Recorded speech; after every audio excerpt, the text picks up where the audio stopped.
Welcome to This Explainer. If you've ever paid attention to global politics, or honestly just scrolled through your newsfeed on any given morning, you've probably heard officials use some pretty lofty language about human rights. But today, we are going to completely demystify the dense jargon of international human rights. We're going to explore the fascinating and frankly often messy Cold War politics that actually shaped the rights we claim today. We're basically looking at how this beautiful unified theory of human dignity collided head-on with the hard realities of global diplomacy. All right, here is our roadmap for today. First, decoding human rights jargon. Second, the Great Covenant Split. Third, the politics of indivisibility. Fourth, the three generations myth. And finally, all rights for all. Let's get right to it. Section 1. Decoding Human Rights Jargon. So, you hear politicians and diplomats throw around phrases in international declarations like indivisible, interdependent, and interrelated all the time, right? They usually lump them all together as if they mean the exact same thing. But to really grasp how international law works, we absolutely have to untangle these three distinct concepts. Let's start with interdependent. The crucial point here is that rights function a lot like a connected ecosystem. It means that actually enjoying one right is practically dependent on enjoying another. Think about it. Your freedom of assembly, which is a classic civil right, relies heavily on your freedom of movement. If you can't freely leave your town, well, you certainly can't go protest in the Capitol. Or consider how your right to vote means very little if you're denied the right to a basic education and literally cannot even read the ballot.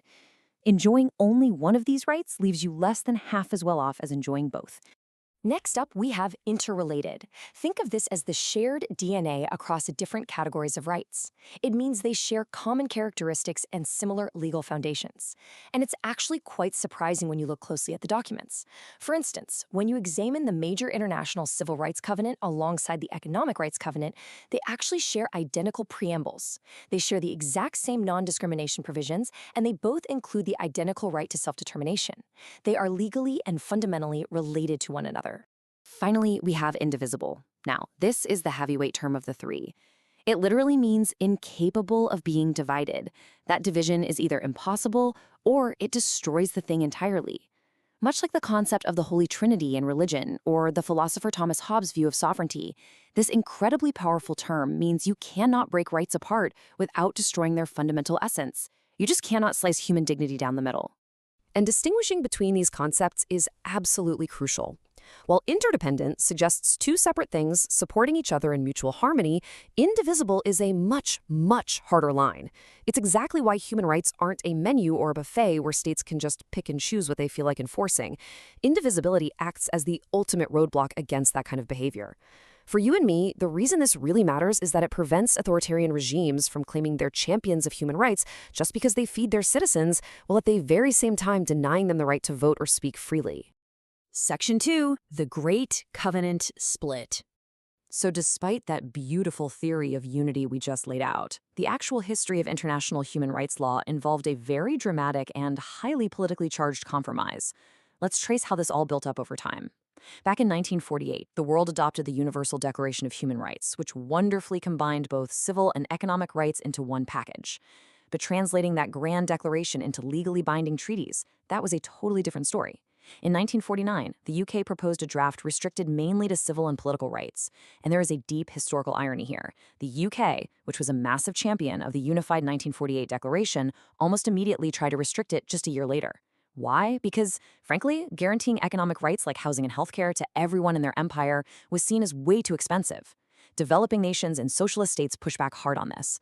Ultimately, practical concerns over economic resources forced the UN in 1952 to split this unified vision into two completely separate treaties.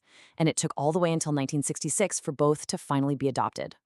Now, there is a stark bureaucratic contrast between how these two covenants were set up. Just consider the state obligations.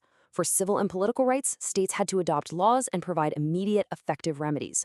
Boom, done. But for economic and social rights, the obligation was progressive realization based on maximum available resources. Progressive realization is essentially legal speak for, we'll get to it eventually, whenever we have the money. Furthermore, the Civil Rights Treaty created a very powerful Human Rights Committee for monitoring, while the Economic Treaty was initially just monitored by an ad hoc committee with absolutely no real petition process. For decades, critics used this exact difference to claim economic rights were just aspirations, completely ignoring the reality that building courts and training judges for civil rights also takes massive amounts of time and money. Section 3. The politics of indivisibility. Splitting these rights into two covenants sparked intense global debates, effectively weaponizing the very concept of indivisibility during the Cold War. And you really have to ask yourself, why on earth do states agree to treaties they have absolutely no intention of implementing? Because we all know many countries sign these human rights documents while systematically violating them right at home. It is truly fascinating to consider this contradiction. But, as our source notes, hypocrisy is simply the compliment that vice pays to virtue. The idea of human rights has such a deep, profound attraction in the modern world that states feel immense, unavoidable pressure to at least appear to support them. They simply can't afford the PR nightmare of rejecting human dignity outright. But eventually, the rhetoric had to align with the reality. For decades during the Cold War, the West heavily championed civil and political rights, like free speech and fair trials, while the Soviet bloc heavily championed economic and social rights, like the right to work and housing. They basically used these treaties as weapons against each other. But when the Cold War ended, the global community met in Vienna in 1993. This triumphant consensus firmly reestablished the original unified vision on the global stage. It officially declared that you cannot prioritize one set of rights over another based on your political or economic system. Finally, civil rights and economic rights were officially reunited. Section 4. The Three Generations Myth. With all that historical context in place, we can now logically tear down a very famous, yet deeply flawed theoretical model created by a jurist named Karel Vashok back in 1977. If you've ever taken a political science class, you might have heard of this framework. Vashok neatly packaged rights into a three-generations model based on the French Revolution. First-generation rights were about liberty, civil rights, championed by the First World to protect against the state. Second-generation rights were about equality, economic rights, championed by the Second World to protect against the market. And third-generation rights were about fraternity, solidarity rights like self-determination, championed by the Third World against colonialism. It is an incredibly neat, tidy, and aesthetically pleasing framework.